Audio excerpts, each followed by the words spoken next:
The Ethiopian government has been spying on journalists in the suburbs of Washington, D.C. A new report by the Citizen Lab at the University of Toronto claims that journalists from Ethiopian satellite television, which broadcasts in Ethiopia from studios in D.C., are being targeted by spyware. The Ethiopian government apparently purchased the spyware from an Italian vendor called Hacking Team. Joining me are Bill Marzak, research fellow at the Citizen Lab, and Andrea Peterson, tech reporter for the Washington Post, who reported on this story. Thanks to both of you for being with us. Bill, just explain the setup here. What were they doing?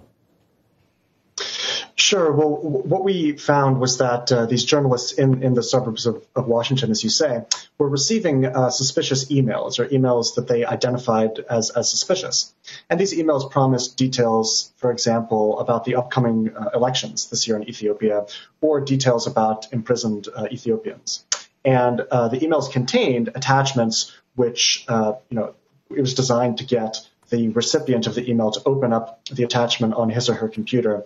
And once the attachment was opened, the computer would be infected with this very sophisticated spyware, which could steal contacts, passwords, and turn on the computer's webcam and microphone to spy on the user. Do we know, is this common for a start? I can't quite tell whether or not this is scandalous or whether or not Washington insiders would sort of roll their eyes and say, well, of course, foreign governments are always spying on their people in Washington, D.C. Well, I think the thing that really makes this, unique is that there's this, growing industry behind commercial surveillance. So there's companies based primarily in Europe as well as the U.S. and China and other countries, which are selling this sort of surveillance technology to foreign governments, which ordinarily wouldn't have the capability to do this on their own. So if you think of, for example, the government of Ethiopia, probably there's not a very deep expertise in spying and hacking within the government. But now governments like Ethiopia are able to just go to a company and purchase the system for a few $100,000 and then spy on their citizens. So I think, it's definitely very new from that perspective, right? One would have expected, for example, maybe the Russian government or the Chinese government to be able to conduct this type of cyber operation against maybe U.S. companies or U.S. defense contractors, for example.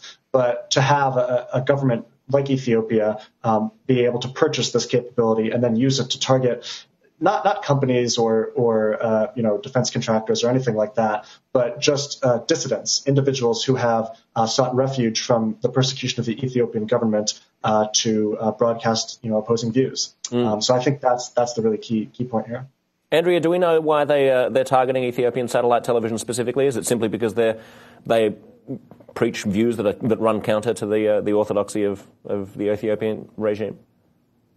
So Ethiopia has a very sort of troubling history with the freedom of the press. Human Rights Watch and other think tanks who report on human rights issues have repeatedly talked about how the country has really cracked down on independent journalism within the country.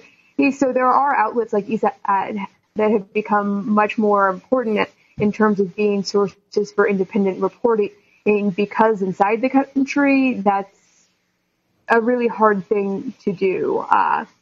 The reason why it's particularly troubling to see people attacking or targeting journalists at places like ESAT is because they also rely on sources inside the country for a lot of their information about what's going on. So even if the journalists themselves have fled the country and are working from the DC suburbs, the people that they're communicating with may often are not.